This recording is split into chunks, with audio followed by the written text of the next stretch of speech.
into the double-digit millions of dollars.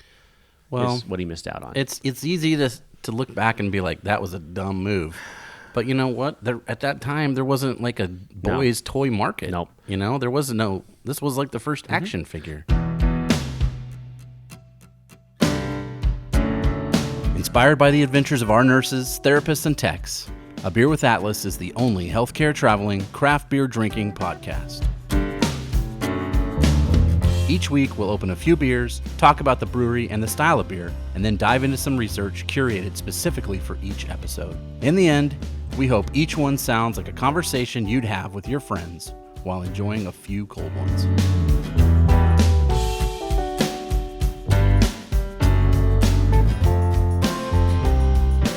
Welcome to another episode of A Beer with Atlas, part 2 of Brian's Takeover. I'm Brian. I'm Rich. And we got Dolan over here on the pipes too, right, Dolan? Yeah, I'm here. We got a little something special for you guys. First of all, this is a 6-pack. Mm-hmm. So we have asked the authority figures, and they said we could each have one beer. Yes. So we're not pouring it into a glass like we normally do. Nope. Well, you can still pour it into a glass. I but guess you could. This is a beer. I mean, out of context, it still makes sense, right? Sure, right. Right? Of course, it's a singular beer. Right. We're just not having to share this Right. beer. Now we're going to make sure Dolan doesn't get off the rails because it's one whole beer. Yep. So we'll see how it goes. I like this already. Oh, yeah. Can you bet against yourself? Is that against the boy. rules? You're tanking. Is this the don't pass line when you're Yeah. playing craps? Oh, boy. Is that the... Yeah. Rich, what beer are we drinking today? So we are drinking a beer provided to us by one of our nurses. I put the word out on Facebook when I saw this come out. Somebody posted this. Reckless Ale Works in Columbia, Maryland. Is that right? Columbia, Maryland produced a beer called Action Figures, and there is a G.I. Joe looking guy shooting a gun and a big explosion on the back. Yep. It's an action figure. He has what I don't know, maybe this is the wrong terminology, but I would say that looks like a T-crotch. Okay, that's yes. Boom. Yep. I brought some knowledge today. Yep. One of the most broken pieces on G.I. Joes that's the bane of all collectors is the broken crotch. Yep. Just that little ball bearing in there. Mm-hmm. It's a hook. Oh. It's a hook. We could get into Oh, we're going to get into it. Sweet. We have a whole 6-pack. Yes, we are. So 2 beers with Atlas. Mary Mitchell, who is a traveler for Braden Boakes here. Mary Mitchell's out on the East Coast, and she said she saw my Facebook post and said, "Oh, I'm not too far from here. I can get this for you." Sure enough, she came through for us. She did. Oh boy, she sent us a whole bunch of stuff, which is awesome. Mm-hmm. But this one I was looking for this because, again, like last week's episode, two of my worlds collide here: action figures and beer. So how did you find out about this? This was somebody in one of the beer groups posted a picture of this. It So, tastes very good. yes. It looks very clear. I didn't pour it in my glass, but just when I opened it, I could look into it, and it looked pretty clear. So it's a citrus pale ale. What was that, Dolan? A citrus pale ale. Oh, okay. He's slurping it like usual. It's a different sound when it comes out of the can. Yeah. Oh, it's smooth. Mm-hmm. Smooth and This would be one of those that you'd want to. I could drink a lot of this, like on a golf course, yes. like something that's hot outside. Mm-hmm. I could definitely get into these. I don't see the ABV anywhere, but I saw it was it's on the very front, and it says 5.5. No, it doesn't really. Yeah. Oh yeah, look right in the big letters. I'm so distracted by the. You're looking at the action sequence, the explosion, and the motorcycle that's Yes. jumping through the wreckage that you miss the numbers. Yep, that's. I mean, if that isn't Duke, I don't know what is. It has right? to be. I mean, it's Yeah. Duke or Flint. I guess Flint was a. Oh, what was Flint? He wore the beret. Mm-hmm. He right? had the beret. What branch was that? I don't remember. I don't know. I don't know if I could read when I had G.I. Joe guys. True. I had that guy though. I never got Duke. I had Flint. You had Flint. I had Flint too. Yeah, I had Flint. Okay, so before we get into this, I had this later, but this sounds like the perfect time. All right. All right. Yeah. So you had G.I. Joes, yes? Of course. Okay, what was your favorite G.I. Joe? Well, I was thinking about this today because I knew we were going to get into this, and I didn't have a lot of them, right? That was around the time I would have had these was the time my parents split up, Okay. and toy funds were a little bit low, right? So I had only a few.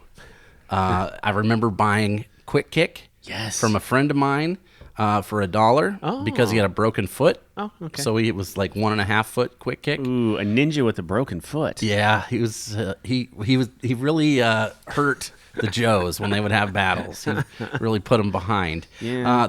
I think there was a guy that had a crocodile. Yes, and I can't think of his name. That guy was pretty sweet. Mm-hmm. I had the dreadnoughts? Oh, yeah. Some of those. Zartan, the color changing one, and then Zarana, the girl. Mm-hmm. Yeah. I had those. Gosh. Those are probably the one I wanted that I never had. Mm-hmm. And I asked for this. I don't know if you can ask for things at Easter, but I did when I was a kid, right? Sure. Uh-huh. And it was Shipwreck. I wanted Shipwreck. I wanted that parrot. With the parrot, yeah. The Easter Bunny, unfortunately, did not have that one in stock at Osco. Okay. So I got the one. He was like a medic. He was red with a white helmet, and he had a suitcase, and he was pretty boring. Yeah. And that was the one I got instead. And I was pretty devastated. Yeah. I wish I don't remember his name. I don't know. I don't know. I do know there's a couple variants of him, though. That if you wanted to get super technical about it, there was a mail-away version that didn't say medic on his leg. And yeah. I just learned there was like almost 500 of these. 500 different G.I. Joes. From 1982 to the end of the run, to the end of A Real American Hero. Which was like 93? Yeah, not too long ago. Yeah. Oh, some of the stuff at the end was crazy. It was real 90s. Crazy. Yes. Pastel colors, neon colors. They had backpacks that talked at the end. Oh, boy. There was some goofy stuff. I noticed I was watching some old commercials on YouTube, and everybody was a ninja, apparently. There was a ninja force. Yeah. Yep. Mm-hmm. It's like, okay, they're just ninjas now. Well, everybody loved ninjas, right? So, what was your favorite one? Oh, boy. Okay, so I had, oddly enough, I had Quick Kick early on, too. I will always remember my first. My first That's what they always say. Right? Isn't that what they always say? It came after Star Wars for me, and we'll cover this just a little bit because in 1982, I was 1982, so 6, 7, 8. I was 8 years old, and this would have been like 1983 when Barbecue came out. Barbecue, remember him? The firefighter. For no other reason than he was, I don't even know why, there was a place across the street from the theater. It was a Gibson's. Not the guitar. It was like a little retail store, Gibson's. And more like a 5 and dime kind of place. Sorta. Like a Ben Franklin or something. Absolutely, yeah. All right. Exactly. And they had, for whatever reason, my dad that day bought me Barbecue. Yeah. So he was awesome. That was it. Yeah. I remember I had Sergeant Slaughter. Yes. And I wanted to get the Refrigerator Perry one. I never had that one though, but some of my friends did. So this is one of my trivia questions. Let's see if you can guess this. So Dolan, don't look it up. He's not. What's he doing? No. I don't know the names to these G.I. Joes, but I had a ton of them when I was little. So I found a picture of a bunch of them, and I'm circling them, and maybe you can tell me which ones I have. That's like I could tell you. Reverse engineered trivia. Okay. All right, so keep circling it. He's working. Okay, we'll he's go over through there. The trivia here.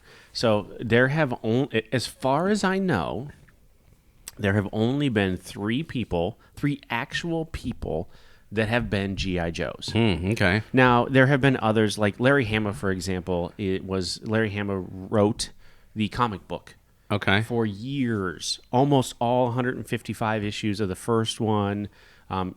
Larry Hama is synonymous with G.I. Joe comic books. Even into the modern comics, he's still writing with them. So he was when they did Tunnel Rat. Remember Tunnel Rat? Yep. So that was an homage to Larry Hama. How he looked, his face looks like Larry Hama. Okay. But there have been 3. There might be 4, but I could only find 3. Okay. Actual people that have been a G.I. Joe. You named 2 of them already: Sergeant Slaughter. Yeah. William the Refrigerator Perry. Yeah. There's one more. I don't know it, but I'm just going to take a guess. Just a wild guess, but it's rooted in some factual things. Okay. I would say Mr. T. Mr. T, almost. You're close. Rocky Balboa was almost a G.I. Joe. Really? He appeared in one of the Orders of Battle. They did a 4-part comic book series, and each page, in fact, Maddox and I are reading through the Orders of Battle right now. Oh, cool. Each page is dedicated to, say, Tunnel Rat, for example. And it talks about how tall he is and where he went to school and where he grew up and what branch of the service was he in? How did he get into G.I. Joe? That type of thing. Okay. The last one was Rowdy Roddy Piper. Really? Yes. So it was another wrestler. It was another wrestler. Yeah. I wonder how they chose him. I don't remember how that all went down. Was he just as himself? As Rowdy Roddy Piper? Yeah. Okay. Horribly expensive. I'm a huge Piper fan. Yeah. It was a convention exclusive in one of the later releases, and so you can't hardly get it. you can't touch it on the card. You can't touch them for under $500. Whoa. Yeah. And if I had the chance to buy one locally, I would gladly buy one. I don't even know what to think about that. $500 is a lot. It's relative. It's all relative. Sure. So On the card means you can't take it out. yes. It means it's got its nice, pretty backing, and I loved the artwork. Yeah. From any of the 80s ones. Absolutely, Very cool. Even some of the 90s ones they were interesting. Yeah. Just some of how crazy over the top they were. Like some of those weapons, there's no way you could ever fire one of those weapons. Mm-hmm. It would either blow up in your hands, yeah, or it would burn you so severely. Yeah. Because it was like rocket launchers the size of like a truck tire, and he's like holding it up with one arm, or whatever. Yeah. I remember. I think I saw something with Gung Ho had a bracelet made of grenades. Yes. And you're like, okay, so how does that work? How does that even work? You pull one, the other two fall off, and then you're dead. Just looks cool, I guess. It's suspension of disbelief, right? Wow. Always. No one ever died in the comics, right? Or in the cartoons. Yeah. They would shoot lasers, and the lasers would blow up, and even on the helicopters, like they would eject out of the helicopter, like straight through the blades, and then they'd parachute to the ground, and they'd be okay. Yeah, maybe that's why my mom let me watch it so much. Maybe. Duke was supposed to die in the movie. Do you remember the movie that came out? So Duke, but then he went into a coma or whatever. Oh boy! It happened so close on the heels of Transformers the movie when Optimus Prime died, and they thought, okay, this is just a cheap knockoff of Optimus Prime dying. We can't do this. And the response, honestly, when Prime died in that movie, wasn't very popular. Yeah, and so they went a different route. Like, he's in a coma. Oh, Duke's okay. Yay. Yeah. And then. Yeah. I don't know. It's sad to think about a bunch of 7-year-old boys crying about the loss of Duke. I cried my eyes out when Optimus Prime died. Oh, I would too if I was invested in I that. still get a little choked up. I cried when Hulk Hogan fought Andre the Giant. And Hulk Hogan got bloody face. I cried. I cried a lot that night. That was a rough one. Yes. Yeah, that's a big deal. You don't know how to process emotions at 7 years old. No. Well, I have when a hard time. Your heroes are fighting. I got a hard time at 45 still. Well, some things don't change. I got a little choked up watching The Mandalorian the other night. And we can talk about this. Back to the Star Wars conversation with, some of the references to the Star Wars Christmas special. I'm like, was in the show? They remembered. Oh wow. Yeah, fan service. Huh? Oh man. My wife was she was snoring. I'm like, come on, you got to watch this with me. I'm so excited for it. 5 minutes in. Yeah. Like, I guess I'm just gonna watch this myself. Yeah. So that's what the internet's for. Yep. So I have 2 photos here. Okay. With a bunch of circles. Nice. Where did you get these from, Dolan? From Google. Google Images. No. Where'd you get actual so action figures? I almost said toys. Excuse me. My dad was a huge G.I. Joe fan, and he had so many action figures. And I had more than these, but these are the ones that I remember. And there's possibly I had some of these that I didn't circle, but these are the ones I always played with them because I always had WWE, WWF action figures. I did the same similar thing. And I would add them into the mix. Yep. Yeah. Even though the scale was so horribly off that. Well, that was the fun part. Some of them were giants. Yeah, sure. It was awesome. So I used to take my G.I. Joe guys and just have them be wrestlers. So I would make my own invisible wrestling ring, and they would wrestle like they were in the WWF. Oh, back in the day. Man, you had some great ones. Okay, so you had Tomax and 𝗂𝗵𝗲𝗍. That was the guy on the top. Gung Ho and his dress. That's 87. I had that one. There's Quick Kick right next to him. Quick Kick. Oh, I'm going to tear up. There's the one with the police dog. The I had Marine. That guy. Marine. The Marine with the tattoo or whatever. That's Gung Ho. Okay. Gung Ho was, and that was I have actually talked to guys that have been in the Marines. They went into the Marines because of that action figure right there. Oh, wow. Because of Gung Ho, and when they released him in 87, in his, what is it, dress blues? I don't want to get this wrong. I apologize. Yeah, it's dress blues. Is that because of that with the ceremonial sword? Yes, I remember that. Yes, and so there's a whole backstory on that too, where Hasbro almost didn't release that figure because they were scared that you don't go into combat and you're dressed blues, right? You go into combat, you're a ninja, or you have a big guns and stuff like that. You don't go in your dress blues or whatever. And somebody was like, no, we need to do this. Like, this honors like the next level of who they are, right? Of who G.I. Joes are and stuff. So, so that's Tomax and 𝗂𝗵𝗲 on the top are the. Man, I had a lot of those same ones, Dolan. So Tomax is the guy in the blue with the red.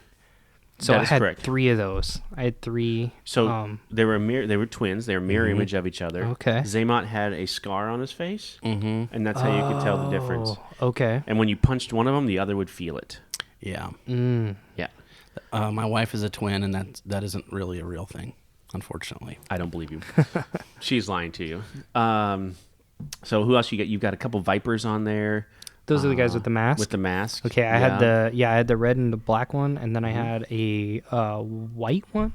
Or no, the white one had the red. I circled him too. I could show you. Not Storm Shadow.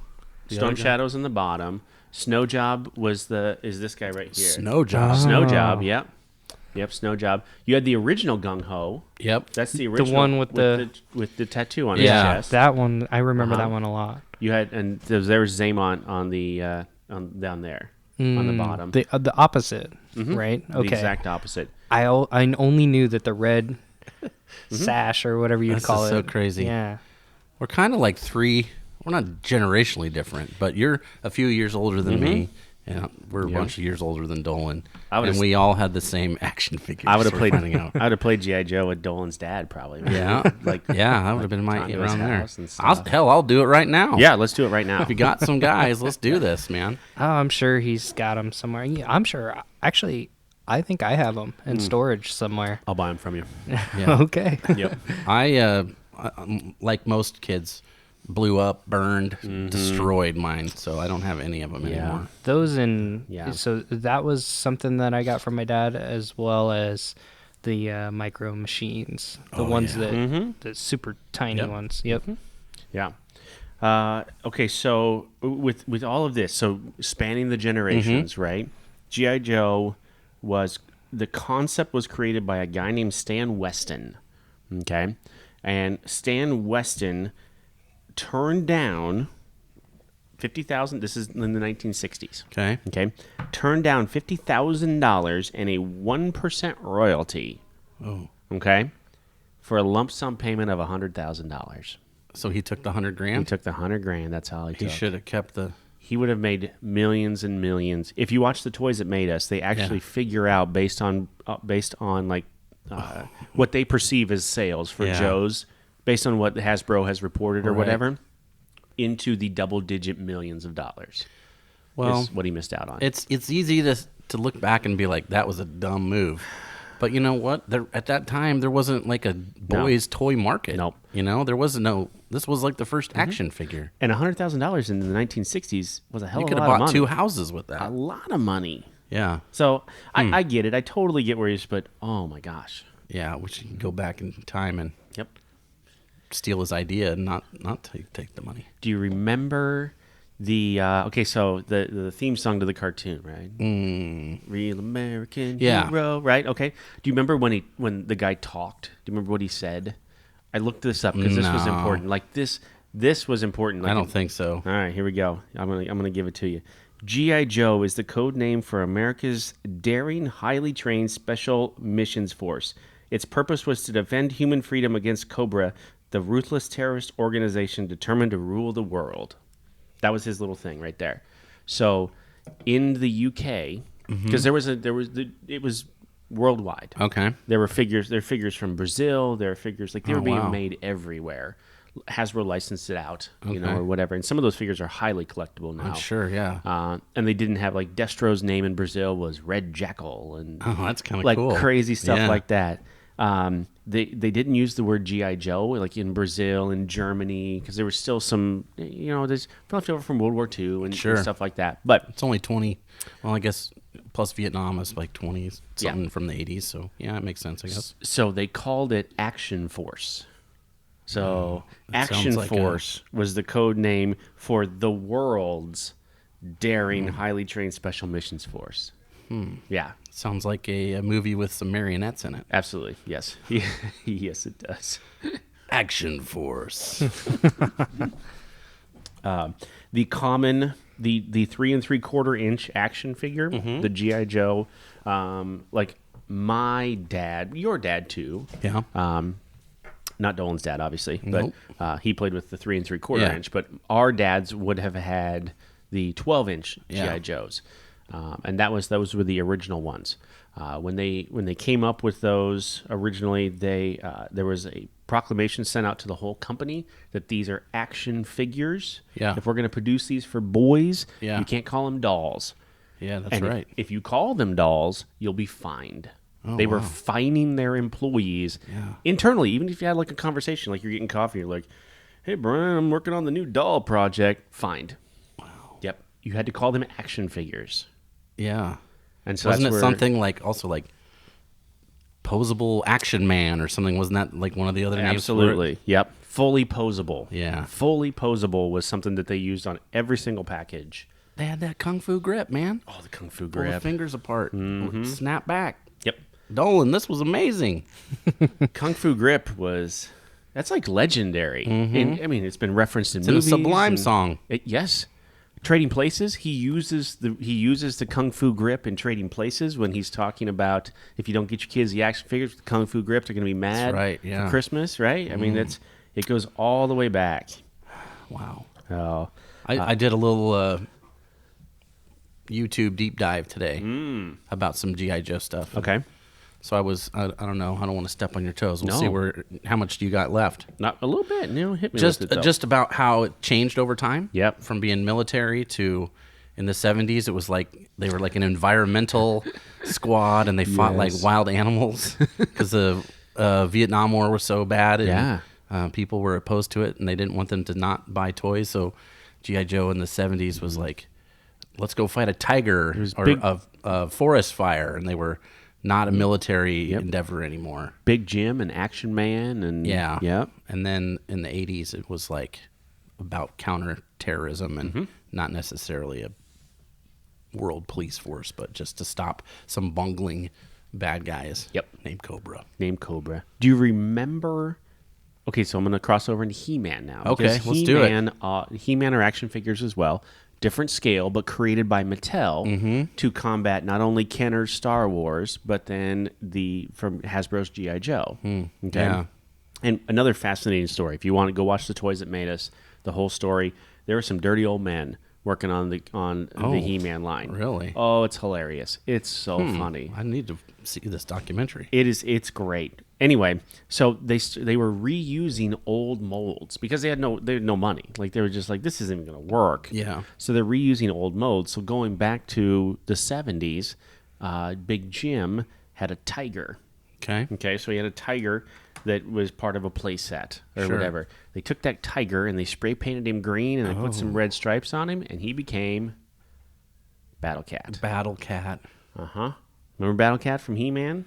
No. You were not a He-Man guy? No, well, I watched He-Man and G.I. Joe when I was very little, but I mean, this is preschool, kindergarten for me. Like early morning. Yep. Like I would get up with my grandpa at like 6 a.m. and it would be on the TV. Yep. So that and the Three Stooges. Oh, Stooges. Yes. I'm learning that you were raised right, Dolan. You were raised right. You were raised just like us. Good food, cartoons. Yeah, slapstick comedy. Yeah. Three Stooges. Oh man. Yeah. So then when this all kind of started, it happened right around 1982. Okay, so almost after Empire Strikes Back, it took them that long to kind of catch up, Hasbro and Mattel, to catch up to Kenner's Star Wars. Yeah. And Star Wars was outselling everything. Yeah. And Hasbro and Mattel were like, what the hell are we going to do to kind of combat this? And so they each went their own way. You got Mattel had He-Man, Hasbro had G.I. Joe. Okay. But they had to revamp the G.I. Joe because they knew they couldn't sell the dolls. Right. I mean, Right. when you get right down to it, it's the size of a Barbie still, and Yep. kids were used to 3 3/4 inch. And that comes from Star Wars figures? It comes from Star Wars figures, yep. And if you go back, go back and watch The Toys That Made Us on Netflix. It was because that size was very easy to mold. Okay. And when they made the original like prototypes, they were using the Fisher-Price kind of action family or whatever, like the camping family or whatever. Okay. And so you still had some of these with like wood and molded clay to like, this is Luke Skywalker, but it's very clearly the dad that was like, making bacon at the, at the campsite or whatever. Wow. I would love to see those things in person, but that was about the approximate size. Okay. And the dude at, as they were kind of going through this and they had those prototypes, the guy at Kenner was like, okay, they got to be this size. And he held his finger and his thumb out. And they go, well, what size is that? And he's like, this size. And they took a ruler and they measured, and it was 3 3/4 inches. And why did he decide that was the size? Because that was the size of his hand. And that's what he wanted. It's got to be this size. Okay. Because they wanted to make vehicles, too. They had to make the X-Wing and the TIE Fighter and stuff like that. And so in order for those guys to get in there, to fit in there, they had to be that big. So that makes the scale. And that makes the scale. Change. Yeah. Okay. Yeah, because the original G.I. Joes, was there any vehicles or anything like that with those? I don't recall. Yeah. They'd have to be pretty big. They were, if they did like a Jeep or something, maybe. Yeah. My wife worked with a guy who lives not too far from here, who is a huge, like, G.I. Joe, like, original G.I. Joe, 60s. V1 G.I. Joe fan. Yep. Anytime, if I'd run across that stuff as Jenny and I were dating early on or whatever, I'm like, hey, call him, see if he has this. Or I had no interest in that. That wasn't your generation. Wasn't my time. No. So, 1982, they finally launched the first wave, the first 12, which included Cobra Commander. It was wait a minute. I don't know if Cobra Commander was one of the first 12. Anyway, they launched the first lot of kind of like Joes. they did with Star Wars. Yep, exactly. But they were very, very military at the time. Yeah. They were very military. They were missing some of the articulation. That we call them straight arms. Okay. Now, so 82, they were straight arms, which is the version 1. So their arms would move at the elbow and it would move at the shoulder. Okay. But there was no articulation right to left. Oh, okay. And so V1.5 on those was they realized they needed articulation right to left because they couldn't reach down and grab like the handlebars of the motorcycle and stuff. Wouldn't they know that as they're designing it? Wouldn't you be like, hey, he can't actually drive the vehicle we created for this? That might be a problem. Maybe. Yeah. We don't care. We've got to get Christmases in Doesn't 3 matter. months. Hammer that out. Okay. Right? Like Star Wars in 1977. Yeah, Christmas 1977. Star Wars comes out in May of 77. Okay. Star Wars sold an empty box. It was called the Early Bird Kit. Yeah. You remember hearing this? I do, yeah. The empty box, and says, okay, when we get these figures done, we're gonna send them to you. But you got to fill out this little card and send it to Kenner in Cincinnati. Yeah. And then when the figures are done, we're gonna mail them to you. Yeah. Luke, R2, Princess Leia, Darth Vader. There was 4? There was 4. No, I think Chewbacca was in there. Maybe there was. I'd have to go back and look. Do you have one of the boxes? I do not. Horribly expensive. No, I would love to, though. Just an empty box? Just the empty box. The tray itself sells for hundreds. Because it came with a tray to put the guys in it, right? Yes. Uh-huh. Okay. Wow. Yep. I've seen them before. They're out there. Yeah. But I've never owned one myself. No.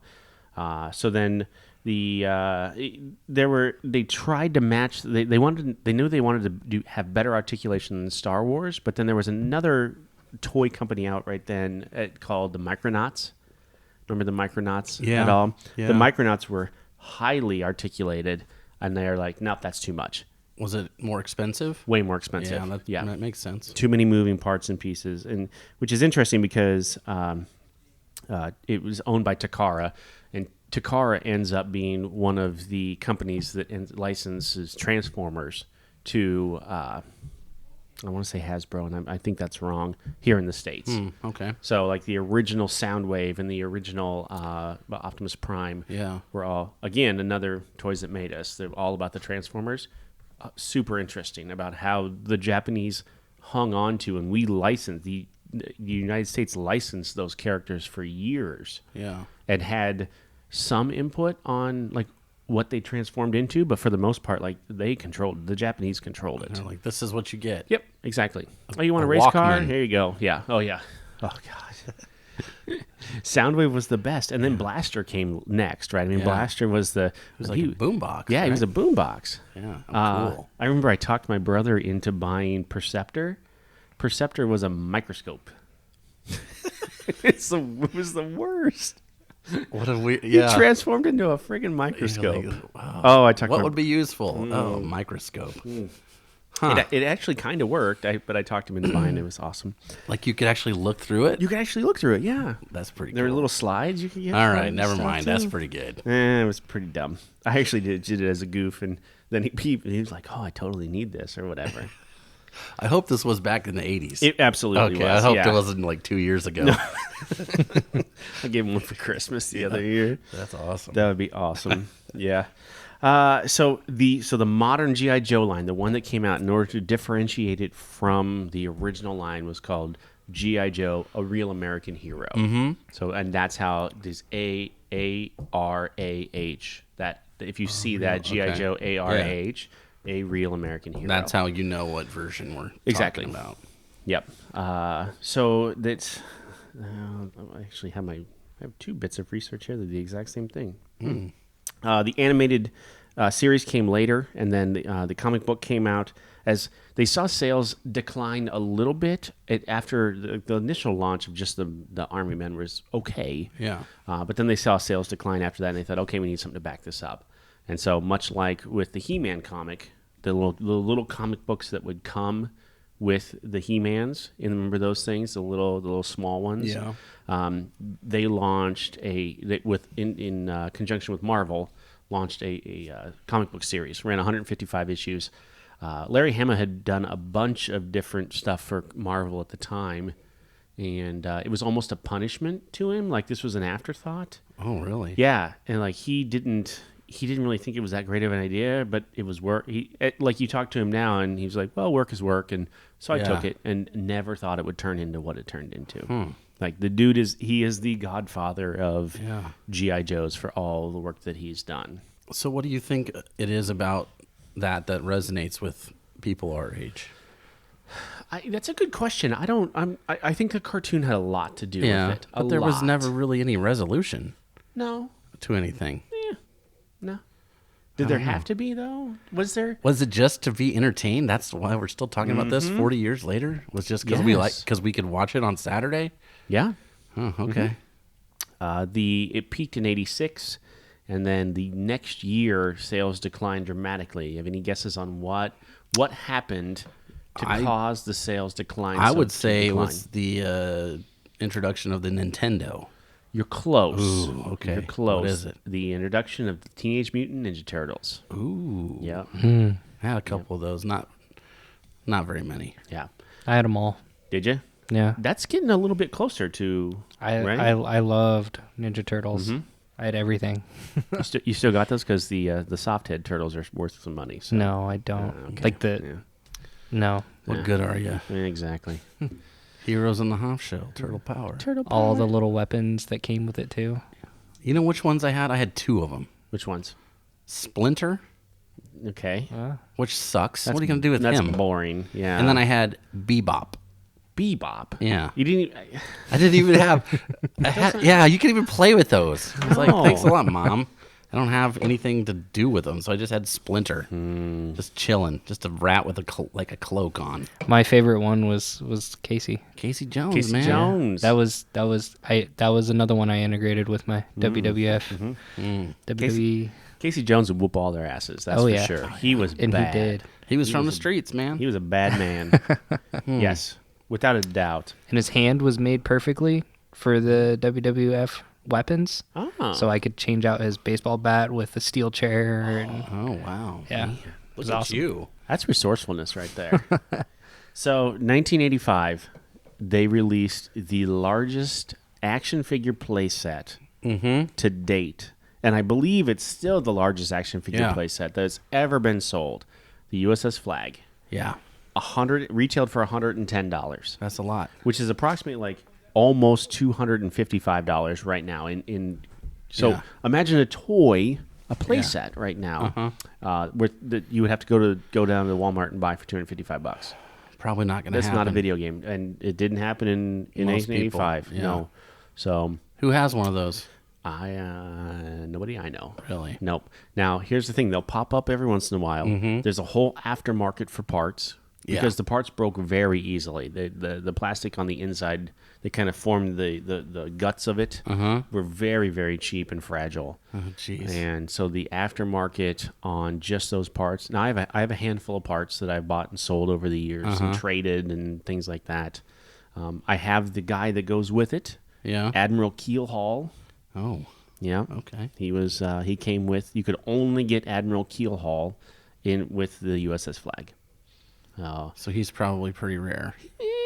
Yeah. He's got a little bit of rarity to him. I mean, that thing was huge. I think either one of my friends had it or someone in the neighborhood, and it took up like the whole basement. 7 foot 6 inches in length.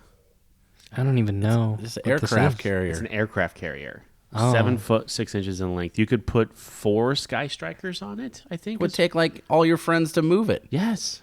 You have to put it together, and oh my goodness. Our friend Mark Stock, who's a client manager here at Atlas, tells a story about how, because nobody's families had money for this. No. At all, including his. Right. But his dad had a bunch of scrap wood, and so his dad saw it in the Sears catalog and made a reproduction on casters for him of it. That's pretty cool. And then he said it went downhill shortly after they figured out that the casters would roll downhill, and so they would ride it down the hill, and then they would crash it into, like they would get on it and ride it down the hill. Yeah, well, it was a good idea until they used it. Yeah, exactly. Wow. You already kind of alluded to it. They've, by the end of the production run, 500 different figures and 250 different vehicles and playsets. Dang. That is a lot. It lasted a long, long time.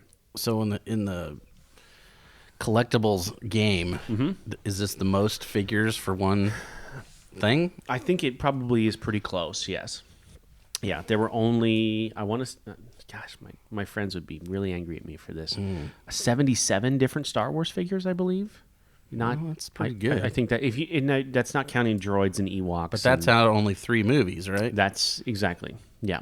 Out of the originals. Like most everything from the movies they've made it into something. Which is interesting because like they made Luke Skywalker in Stormtrooper disguise, but they didn't make Han Solo in Stormtrooper disguise.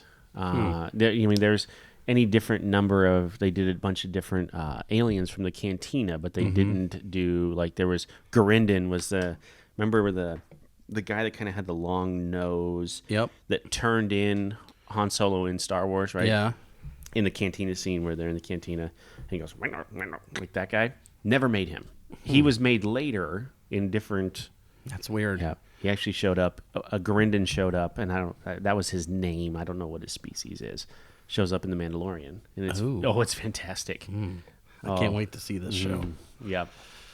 Don't you look like you want to... What else did you have, Dolan? What other action figures? Yeah. Well, I had the Ninja Turtles. I had Shredder and Splinter and all 4 Turtles and Casey Jones. Wow. I had just those G.I. Joes that I showed you. All kinds of WWE, WWF. I even had like the Junkyard Dog. Hell yeah, he was my favorite wrestler. JYD. Yeah. And then, man, what other action figure? I mean, just random things. I had like the little ninjas. I can't remember what their names were. They're like about 1.5 inches. And they moved around. Well, only one part of them moved. Was there? I don't know that. Oh man, I had like 30 of those. They were one of those. It was on TV. The commercials. The commercial reminds me of like the Mighty Bean commercials. But okay. yeah, those are some of the things that I had. I had a rubber chicken or 2. I'm just kidding. Did you ever own any of the Muscle Men? Remember the little pink Muscle Men? I had some of those. Yeah. I had some of the, I think they were called Battle Beasts. Battle Beasts. I had some of those. Those are fantastic. Horribly expensive now too, by the way. Oh, really? So they were pretty small from what I remember. The line sold originally so poorly that there aren't that many out there. So, and I mean, you're talking there, you can buy a lot of, maybe 10 of them and they'll go for $5-$6 a piece. Oh, I mean, so you're geez. paying $50-$60 for a lot of 10. Yeah. That maybe have the little rub symbol missing, or they're missing a weapon, or something like that. I had those. My friend Daryl had. These were the best. This is probably the action figure we played with the most. Okay.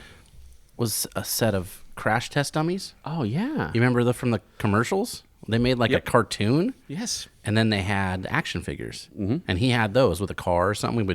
We had a V8, like he had an old school camcorder. Oh yeah. And we would like push the car and then tape it and then watch it in slow motion to see how they would fall out of the car and like break. And we would watch it over and over. And we would just do that all the time.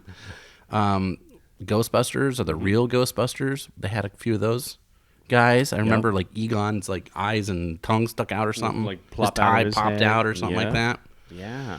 Oh, those are the big ones I remember. Those were, and what's interesting too is because you're just slightly younger than I am. Like I missed all of those. So Oh, really? Mine ended about at Turtles. Yeah. And it kind of is interesting how it progressed after that. Ironically, I just sold a couple of the crash test dummies on eBay. I got them. Oh, really? They were at the bottom of a bin in a lot of He-Man that I bought. Yeah. Cleaned them up, sold them for like $6 a piece. So Nice. Power Rangers. I had a lot of Power Rangers. some of those original Power Rangers, like the original 𝗕𝗲𝗄𝗵 Power Rangers, are worth a lot of money. Those are highly collectible because the first couple runs didn't sell well here in the States. The cartoon hadn't really caught on. It was super campy. Oh, yeah. They didn't sell well at all. Yeah, I remember that from my littlest sister. That wasn't for me. But then speaking of girls, there was a whole subset after that of Care-Bears and My Little Ponies. My Little Ponies. Good Lord, yes. Jem and the Holograms. Yep. That was great. I had a couple Batmans that I integrated with my WWE. Like the animated series Batman, probably, or like around the movie time Batman. Probably Michael Cartoon, the gray suit with the blue cape. That Batman, Like and Mask then, of the Phantasm Batman. yeah, and then orange and blue Batman. I had that one. Rich is like, now you're talking. We called him the Creamsicle Batman. The creamsicle Batman. Uh-huh. Yeah, we had a name for him. Yeah. He was probably my favorite Batman action figure. Yeah. He had a lot of moving parts. He was bulky. What was your favorite action figure that you got for Christmas? Oh boy. I vividly remember the year that I got my first He-Man action figures, and I got Castle Grayskull. My brother got Snake Mountain. Oh yeah, I had Snake Mountain. Oh gosh, those were fantastic. Yeah, I remember Mecha-Neck. Remember he turned and his head would and his neck would go up. Yep. Buzz Off, which was just a stupid. Wasn't it like a bumblebee? He was a bee. Yeah, he was a bee. Remember Moss Man? Moss Man. Yes. I had him. And put him on the carpet once, and he was covered in hair and lint. It was gross. Stinkor. Remember Stinkor, who smelled like a friggin' skunk. Skunk. Yeah. What a great toy. Yeah, it was horrible. It made everything else smell like a skunk. Yeah, you would you get yeah. greasy feeling on your hand. Yes. Yeah, I remember that. What are these guys? Because I had them, but I don't know what they are. Is that Crystar?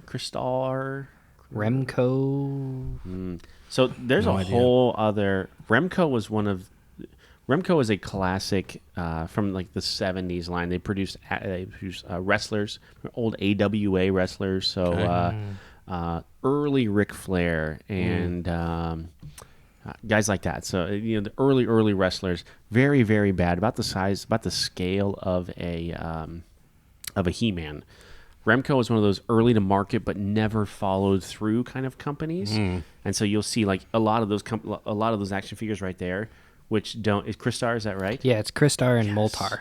Yes. Yeah. Look at you. Right. Man. I could sell those if I found them. That's I had them when I was younger. And the only reason I remember is because of the sword and the key looking thing. Yep. Yeah. Yeah. So Remco was one of those companies where Hasbro, Mattel, and then Kenner eventually sold.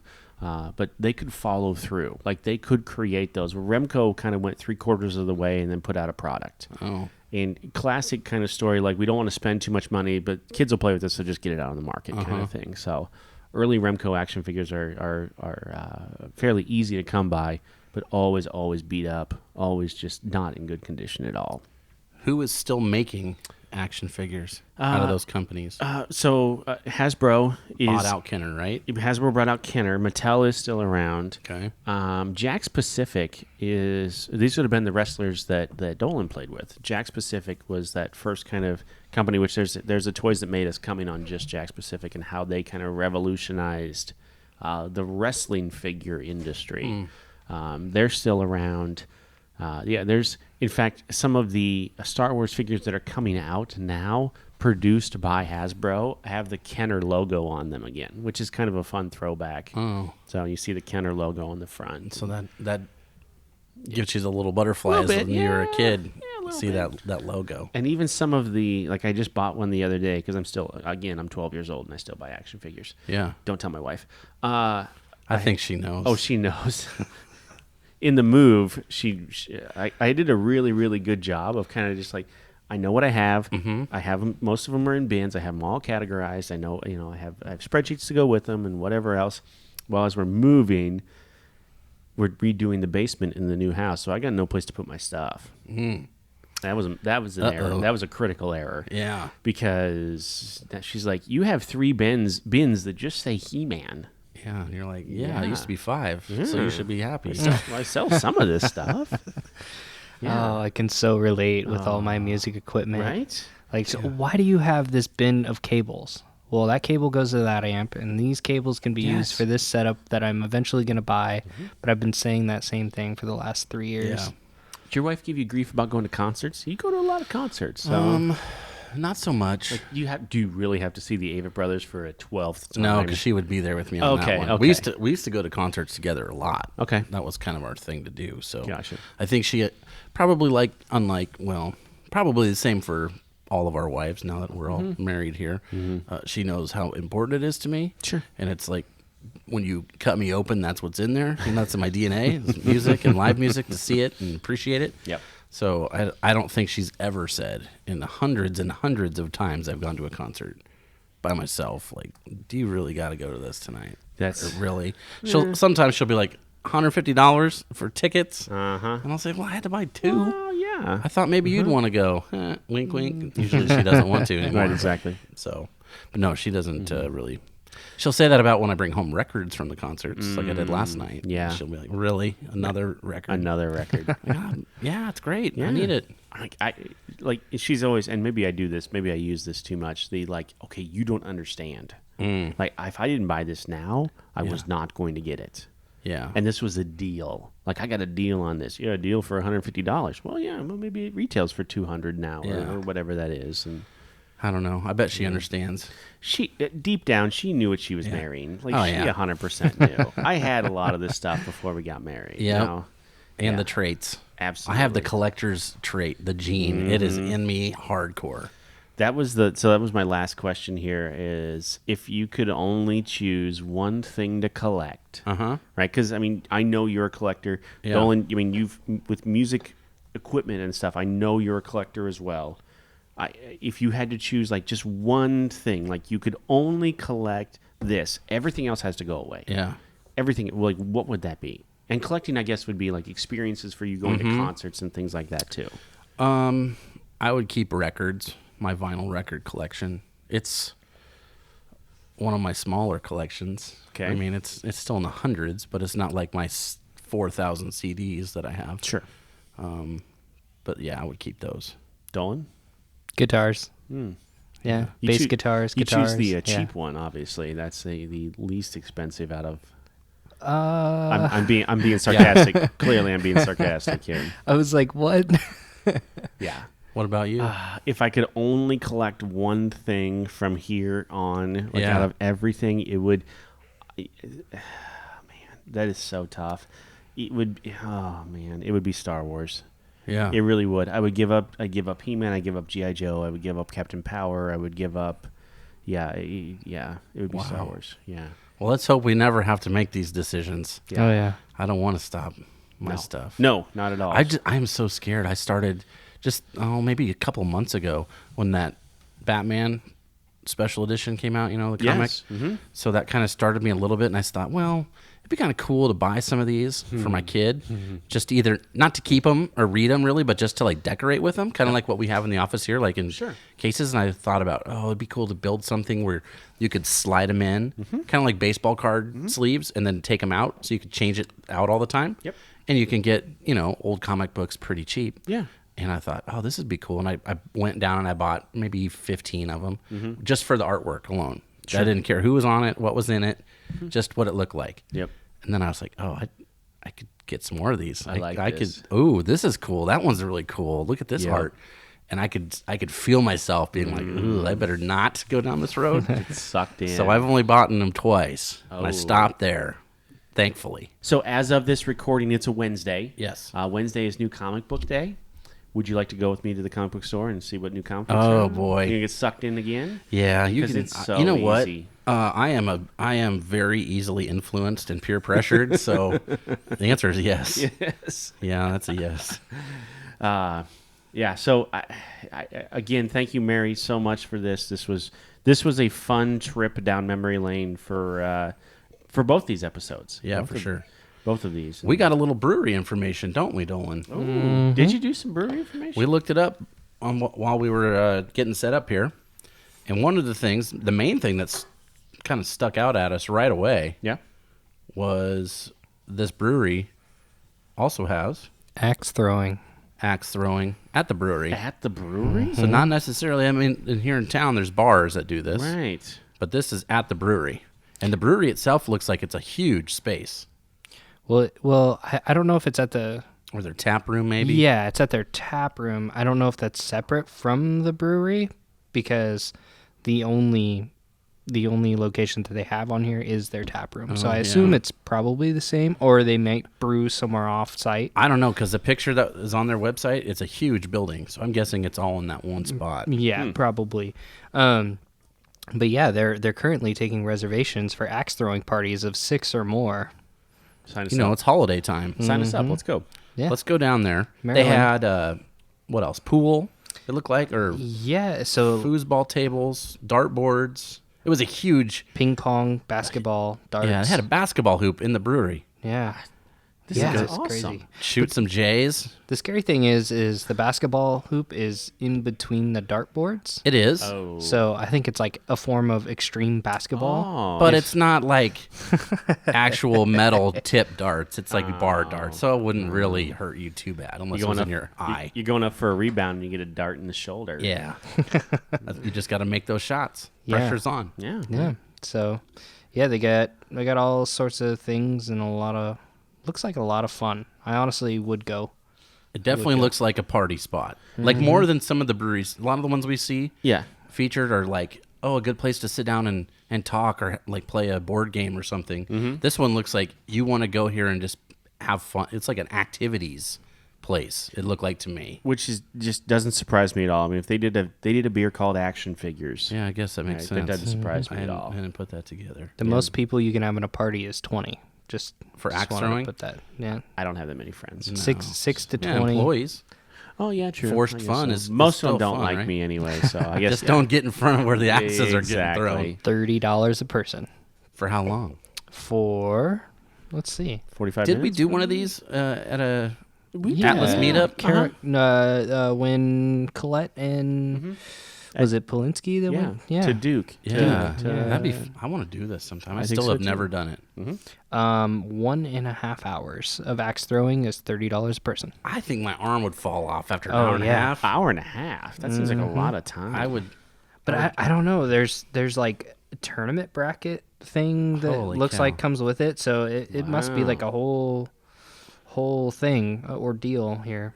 Interesting. I'm just concerned my release point would be off and I would just drop one right into my foot. You know? You see that video where the one girl throws the axe and it hits the thing, bounces off, hits the ground, bounces off the floor, and then comes at her head, and she just dodges in time for the axe to go past her. Just think if you had 2 of these action figure beers, you might not dodge that axe. You might not dodge that. No. See, I wonder if there is a you can only have 0 drinks to throw this axe.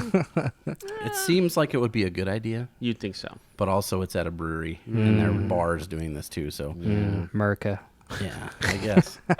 What's better than getting liquored up and throwing weapons? I don't know, shooting them probably, I guess. I guess. All right, so we didn't do this last week, but I'll do it this week. Let's check the old Untapped for action figures and see where it falls. I'm really curious about this because there's not a whole lot of distribution for this beer. Yeah, I was going to say, there can't be much. No, Mary had to be out there in order to get it for us. 1,413 check-ins. Any ideas? I'll go 3.68. Dylan?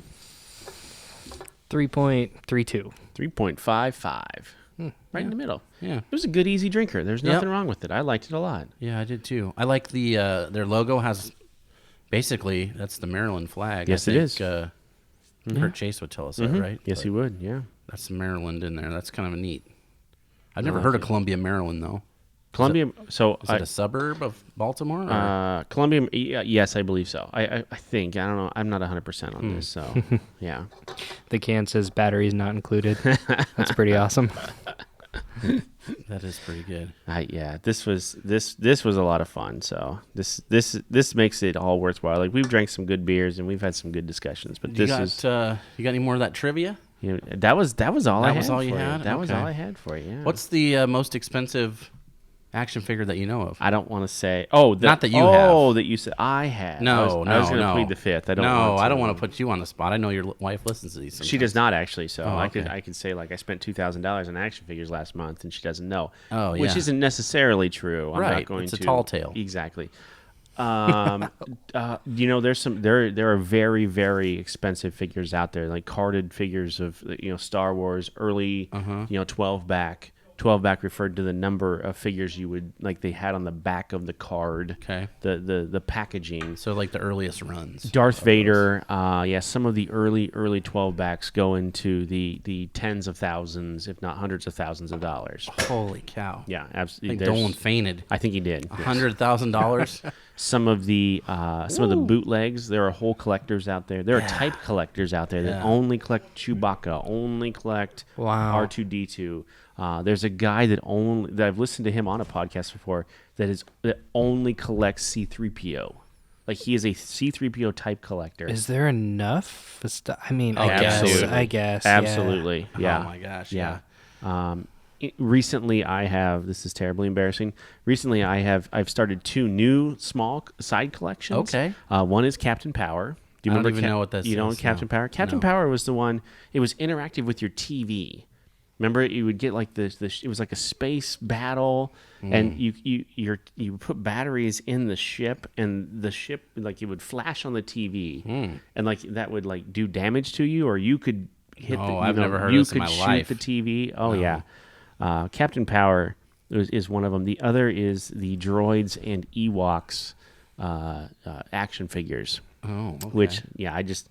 A couple $100 a piece on the carded droids action figures, which are a lot of fun. I've had some of the X-Files action figures. Mm-hmm. I had some of the McFarlane. I think he did a Beatles run. He did? Yes. I had all 4 of those. I think I still have those someplace. Yeah. I had some of those like DC guys from the 80s, maybe. Wasn't there a run of DC? The Superpowers. I had some of those guys. Yeah. I remember one time I found a Green Lantern action figure in the dust, in the dirt at the park. I was like, oh, cool. Yes. And I had them. It was great. Yeah. The Superpowers ones, it would be hard to not collect those. I don't need another thing to collect, though. Oh. Those are fun, but I don't need another thing to collect. I'm just throwing it out there. Yeah. Now I'm going to go look those up on eBay. Dang it. Dolan. Yeah. How do you feel about action figures? I had a lot of wrestlers. That was my thing. I did a lot of stupid things. For my favorite wrestler was Shawn Michaels. Oh, the Heartbreak Kid. Yeah. And I actually got on eBay when I was like 8 or 9 years old. Good job. I like where this is going. And I had won a bid on a Shawn Michaels wrestler. And I sent him I had my grandma drive me to the gas station, and we got a money order. And I mailed this guy a money order, and my dad, who was a huge eBay seller or whatever, he looked into the guy and saw that it was PayPal only. Oh.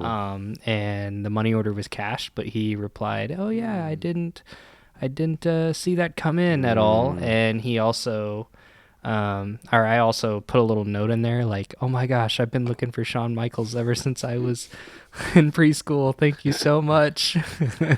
And he took my $25 and ran. Yeah, that was there were some lawless times on eBay. Apparently, back in the day. Wow. I started buying and selling on eBay in 1999. So 20-year anniversary. Yes. What was the first thing you sold? Yo-yos. Yo-yos. I bought and sold yo-yos on eBay. That was one of the first things. Yeah, my dad was all sheet music. He would go and pick up like crates of sheet music at a garage sale.